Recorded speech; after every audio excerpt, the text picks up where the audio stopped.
Serena's right. Because of Quan Chi's magic, my realm's people are no longer poisoned by sunlight. We can't help what we are. That we feed on blood doesn't make us evil.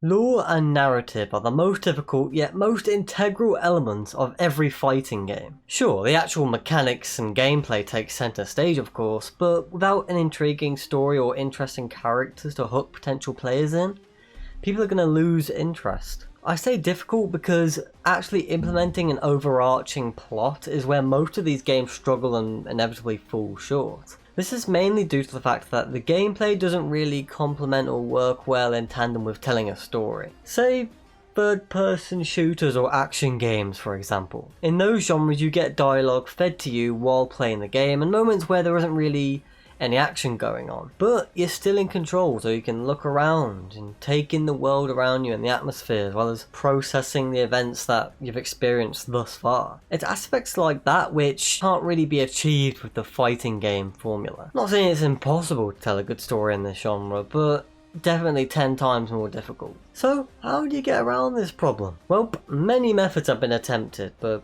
by far the most common is the chapter system, popularised by NetherRealm Studios, which they're still using to this day, even with their latest entry, Mortal Kombat 1, which of course we're going to be talking about today. Basically, the idea is that the story is predominantly cutscenes, with each chapter switching perspective to another character for around 4 to 5 fights. Rinse and repeat until the end. Sounds good, right? I mean, most characters get their time to shine, so, you know, how cool's that? Well, actually it sucks major arse. Sometimes even worsening the story and taking away from some of the genuinely cool moments. But that isn't the only issue. There are a variety of confusing lore changes, baffling story developments, and underdeveloped characters that also take away from the story that, in all honesty, is alright. Probably not the best fighting game story, but it's definitely no Tekken 7, I'll say that much. Though admittedly that is a very low bar. Without further ado, let's jump right into the flesh pits and see how this new era bears fruit despite the outdated system of feeding us a story, among other elements holding it back from reaching its true potential. Okay, ultra quick recap time, let's go. Basically, in the last game, Mortal Kombat 11, Liu Kang, the protagonist of the series, does battle with Kronika, the Keeper of Time who benefits from the Wolf effect. Extremely long and convoluted story short, Liu Kang beats her, becoming the new Keeper of Time. Then Shang Tsung shows up, an evil sorcerer who originates from the very first game, and he manages to get Kronika's crown, and Liu Kang beats him too. With all that crap out of the way, Liu Kang decides to use the hourglass, the MacGuffin that can manipulate time, to create a new era. A blank canvas that he has painted in with warmth and peace. Or so he claims. Enter Mortal Kombat 1. Where everything has been changed and altered. A whole new timeline to go along with the newer generation of consoles, which this game takes full advantage of. Graphically speaking, the game looks flipping gorgeous, especially in the campaign. Say what you will about NetherRealm story modes, there's no denying that the presentation has improved impeccably with each new entry. The cinematography and motion capture has never been better. The faces are really well animated, as well as the fight choreography and cutscenes, plus the story is chock full of amazing shots and sequences. Easily the best looking fighting game on a visual level. It also helps that the game for the most part is really well voice acted. For the most part. I don't know what on earth realm NRS were thinking by casting Megan Fox as Nitara. Look, no hate to Megan, but actually, you know what? Screw it. Megan Fox is a terrible actress and an even worse voice actor, as proven by this game. She can literally only play one role, and that's the sexy bimbo valley girl next door type. So it really calls into question why they would cast her as the voice of a vampire from a dying realm trying to save and uplift her people. The only thing Megan has going for her is sex appeal. That's why she's in every Michael Bay film doing a stripping montage. Why place her in a role where she can't make use of that skill at all? I mean, it's just a horrendous casting choice. Hell, it's not even the first time they did this. In Mortal Kombat 11 they had Rowdy Ronda Rousey voice Sonya. Only it's worse in MK1 as Nitara hasn't been in the game for nearly 2 decades and this is how she makes her return. Bah, whatever. I don't want to harp on it forever, but I didn't know where else to mention it, so there.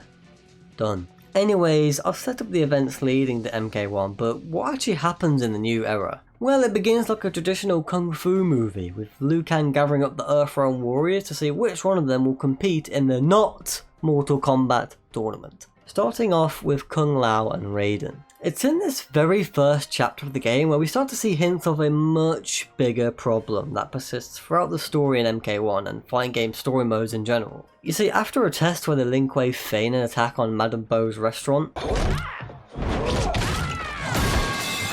Liu Kang asks the pair to join them for the tournament, to which Kung Lao adamantly accepts, whereas Raiden, not so much. Raiden hesitates because, I mean, think about it. A random dude claiming to be a god wants you to join his tournament and leave your village where you've lived all your life alongside all your prior responsibilities. I can hardly blame him. And to be honest, it's actually a really interesting angle to take, and a nice layer of depth to the character. That lasts all but 11 seconds until Madame Bo utters one sentence and he's immediately convinced to go with Liu Kang. And no, I didn't just make that number up to be hyperbolic. That's literally the time it takes from Raiden first airing his concerns about leaving the village to when he gets convinced to try for the tournament. Why? Why even include this line of dialogue if it's going to go absolutely nowhere? The idea of a potential conundrum or issue that a character has to overcome and deal with is brought up but never expanded upon. Christ, it's almost as bad as the bloody Mario movie. You might be thinking, okay bro, you need to chill. It's just one line of dialogue. There's no need to get so hung up on it. And you know what, yeah, you'd be right if this was the only instance of this happening. Unfortunately, this is a recurring problem in MK1 and NRS story modes as a whole. Later on we meet Reptile, and spoilers, his whole family has been murdered. Oh, holy crap. How traumatic. But we don't have time for all that mourning and grief crap. We gotta move on and meet Asher and see what she's doing. How about the scene where Sindel discovers that her lifelong friend from Earthrealm is actually the creator of the universe? God damn. Ain't that shocking? Not as shocking as the next big set piece coming up though. We gotta move on, let's go, let's go! And to top it all off, it's not just me saying this. NRS themselves have admitted to getting through the story as quick as possible to get to the next big OMG moment. Yeah, I mean, certainly it's the idea of those small moments, like in Avengers, I mean, yes, that's definitely key. I mean, having like a real sort of casual side moment, one of our narratives, it's kind of hard to put in because we're, the train's gotta move. We've got this plot we gotta get through, and we gotta get through it quick. And so there isn't a lot of time for downtime in the story. This all comes back around to the chapter system I talked about just moments ago. When I said it worsens the story, this is how. There are 23 playable characters in this game, and while not all of them have chapters, it's still way too damn many to shine a spotlight on. There's no way you're going to be able to make me care about all these characters in one giant story. When you try and give every character the spotlight, no one gets it. And doing so lessens the overall plot. How am I supposed to immerse myself in the main narrative when the perspective is constantly shifting every 5 minutes? Sure, there have been movies and shows that have had shifting perspectives and no primary protagonist, like Snatch for example, but you know why that movie works? Because a lot of time is spent developing the characters so the audience actually gives a damn about what's happening. In NRS games, once you've completed a character's chapter, they no longer serve any relevance to the story and are either forgotten or relegated to being a background character. The chapter system is also a very limiting way of telling the narrative, as it forces NRS to work in reverse. Characters are created and then they are given the task to figure out how they can actually give half the cast around 4 fights in the story, and a good reason to do so in the first place. What do you see as the significance or the role in narrative in a fighting video game like this? So that's actually one of the hardest things about writing the story is, we're going to give the player like 30 fights, so you have to come up with 30 confrontations that'll be enough for a reason to fight. NetherRealm takes a lot of influence from film and pop culture, but clearly they missed the part about actually creating a plot because this ain't it, chief. Okay, back to the story. So Raiden and Kung Lao, alongside Johnny Cage and Kenshi, all compete to see who will be the champion of Earthrealm to fight against their opponents in Outworld. Earthrealm is pretty much the modern world as we know it today, whereas Outworld is more fantasy based, with magic, traditional monarchies, and mythical creatures and species. These are the people that Earthrealmers have to fight against, or I guess I should say Earthrealm. You see, this is the weirdest tournament I've ever seen. Raiden ends up becoming champion, and so he ends up competing against the Outworlders.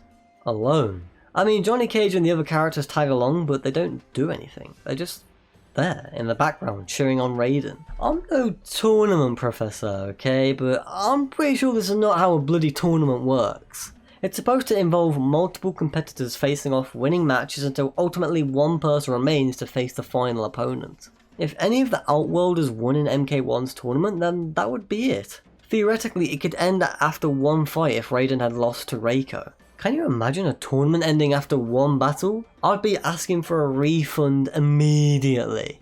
But alas, Raiden overcomes all odds and ends up becoming the tournament winner. Hooray!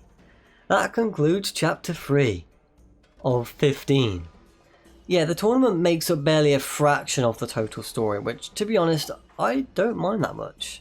At its core, Mortal Kombat has always been about the Mortal Kombat tournament, but a large amount of the games, including the 3D era and Mortal Kombat X and 11, didn't even have a tournament to begin with, so I don't really have a problem with this. Still, I think how they handled it was pretty strange, to say the least. It definitely should have played a larger role with multiple characters instead of just Raiden single-handedly bodying all of Outworld's strongest fighters. The rest of the story primarily involves the cast discovering Shang Tsung and Quan Chi's plans and inevitably going after them. It's in these mid-game chapters that we're introduced to the most notable differences in the new era, and that's the characters. The foundational aspect of every fighting game. To have a successful fighting game, you gotta have a good well-rounded roster full of interesting and cool characters, I mean.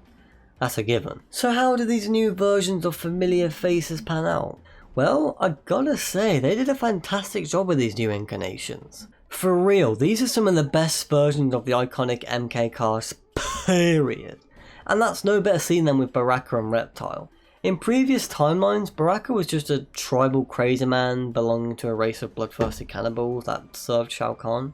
He was basically the poster boy of jobbers in MK lore, canonically losing every match. In the new era, they did away with all of that and made him a sympathetic good guy suffering from a deadly disease that's slowly killing him. It's actually a really cool development for his character, as we get to see a more noble side to Baraka as he fights for the rights and well-being of his fellow Tarkatans, while still being able to see the good in people, which is why he helps Kenshi and the other Earthrealmers. With Reptile, it was pretty much the same sort of ordeal. Back in the olden days, he was the last of his kind and 100% a jobber, constantly switching from human to reptile creature because NRS couldn't decide what to do with him. Never won a match and barely served a role in the story. However, in this game, NRS straight up said, "Alright, some of you like the lizard reptile and some of you like human reptile, so okay, well here's both." Without a doubt the coolest change to his character. Also, like Baraka, he plays a bigger role in the story. Plus, they even made him quite the looker, might I add. I mean,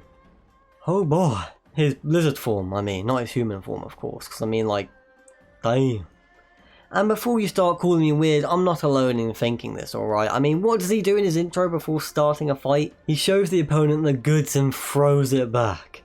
Even the game knows that boy's thick, okay, so there you go, proof, I'm not weird. Of course, they're not the only characters to be done really well in the new era. Li Mei and Ashra also did a lot more justice than they've ever had before. I mean, I was never big on Li Mei, but what she has going on now is far better than betraying her allies to get some dragon schlong. Also, this might be controversial, but I think this is the best version of Liu Kang ever. It feels like the natural progression for his character, and to be honest, he deserved it after being a zombie, revenant, and an evil piece of shit against his will in prior games. But, unfortunately, not everything can be perfect. Nice voice break there. They severely screwed up the best Mortal Kombat character, and dare I say one of the best fighting game characters of all time. And that's my boy Havoc. Let me sell you on this dude real quick. In previous timelines, Havoc was devoted to the very idea of chaos and fundamentally opposed to any semblance of order. And not just in the sense of always having combat, conflicts and war and stuff like that. He wanted no order and overwhelming chaos in literally everything. Like, this man hates ice, okay? Because it stops water from flowing freely. That's the extent to which he believes in chaos. He lives in a realm called Chaos Realm, a godlike naming convention as I know, where the people would just sometimes speak backwards or just talk utter nonsense. Havoc could break his neck and twist his torso in impossible ways, simply because he wanted to. He was loyal to no one but himself, and the idea of breaking down order and structure in literally every aspect of existence, which is stupid and silly, I know, but that's what makes it so awesome. So, what do they do to him in MK1? They made him a generic rebel that wants to start a revolution, hates capitalism and wants to overthrow the system, and believes religion is cringe. They pretty much turned him into a fedora-wearing communist. I don't care how many of those things I just listed you think are based. None of them describe Havoc. He's not supposed to be loyal to anyone or care about anything unless it furthers his idea of chaos. He would support a revolution and then back the authority figures after the fact to create more chaos. I mean, I could go on, but it's just one character, so I'm going to cut it short. I was for the most part enjoying the story mode in MK1 despite its flaws, until I reached Sindel's chapter. It's here we find out that the mysterious benefactor was actually Shang Tsung. Huh? Wait, what? How does that make sense? Well, it's not the Shang Tsung from the new era, it's the Shang Tsung from the previous timeline, as his battle with Liu Kang ended up creating multiple universes, one of which being where he won the fight against Liu Kang. Okay, well, I guess I did see this coming, but still, I would have rather they didn't go into multiple timeline shenanigans. But hey, it's just Shang Tsung, and he was the bad guy in the original MK1, so you know, full circle and stuff. That's how I was justifying these events in my head. I was still in favour of the story, and then my fucking jaw dropped when I reached this scene, and my opinion of the game's story immediately took a complete 180. You said we lack strength. We might find it in other timelines. How would we do that?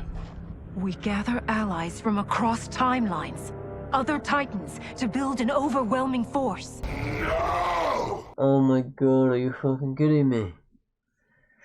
Why the hell did they make this a multiverse story all of a sudden? It comes completely out of nowhere and feels so forced. If you're going to do a multiverse story, then it needs to be built up and established earlier on. At least in MK11 we had characters interacting with old versions of themselves and exploring the time travel element throughout the whole story. But no, in this game it's literally given to you at the last minute in the last couple of chapters, but as you can imagine, it only gets worse. Titan Shang Tsung, as he's called, tries to destroy the new era by breaking the hourglass, and fails miserably. Realising this, he dips back to his own timeline and Liu Kang follows suit. This is where we get the epic endgame moment. We see different takes on our beloved fighters from multiple timelines literally coming through portals. Like, can you get any more on the nose than that? But of course, Shang Tsung has his own army of multiversal warriors, and so they all do get out on the Pyramid of Argus to see who can reach the top. Just like Mortal Kombat Armageddon. They're doing Armageddon again!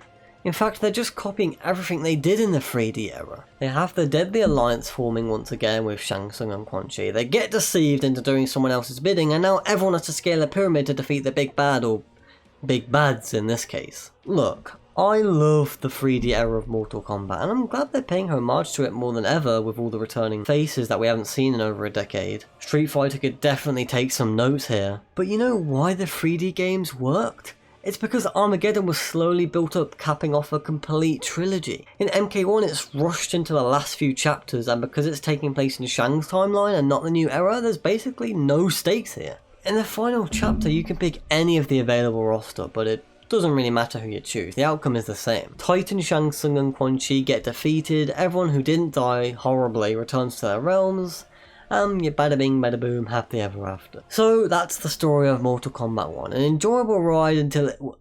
Oh, wait a minute, we got one more cutscene, there's a post-credits scene, hold up. Warriors from across timelines, clashing in combat. The blood, the death, the chaos. Yes, Lord Havoc. It's unfortunate it all ended so fast. The next time, it won't.